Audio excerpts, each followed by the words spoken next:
Vous êtes l'inventeur d'une trottinette électrique un petit peu particulière. Elle peut être reconditionnée, donc si j'ai bien compris, une fois utilisée et commercialisée à nouveau. Est-ce que vous pouvez nous expliquer un petit peu plus le principe? Ouais, alors le principe, alors le constat d'abord, hein, ça vient du fait que en tant que commercial, j'ai cherché à me déplacer sans utiliser ma voiture il y a quelques années, puisque je suis resté bloqué pendant 13 heures au moment de la neige à Paris, là, dans les années 2010-2011. Et donc je me suis fait un pari de plus jamais utiliser ma voiture. Et donc j'ai acheté une trottinette électrique chinoise, mais c'était du produit jetable.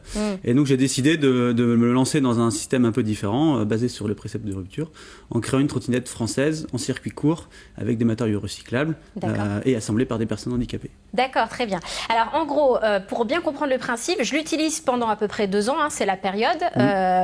Je me la fais racheter par vous, par votre entreprise. Et entre-temps, j'imagine que tout le retour d'expérience qui a été engrangé par les utilisateurs va vous permettre de l'améliorer. Et à ce moment-là, je peux la remettre sur le marché. C'est un cercle vertueux. En fait, le principe, c'est un peu comme les LOA ou les LLD des véhicules, des voitures. Les entreprises achètent des véhicules, puis après, les revendent, enfin les louent, et après les revendent. Et nous, c'est un peu le même principe, c'est-à-dire pour acquérir le véhicule, l'entreprise va acheter une flotte qui va être mise à disposition des salariés pour la mobilité douce de leur entreprise. Et derrière, nous, ce qu'on va faire, on va récupérer, on va redonner de l'argent, on va récupérer ces trottinettes, on va les reconditionner et on va les vendre au public, au grand public, ce qui permet d'attaquer le marché plutôt milieu de gamme avec un produit reconditionné qui permet d'attaquer du coup le marché chinois.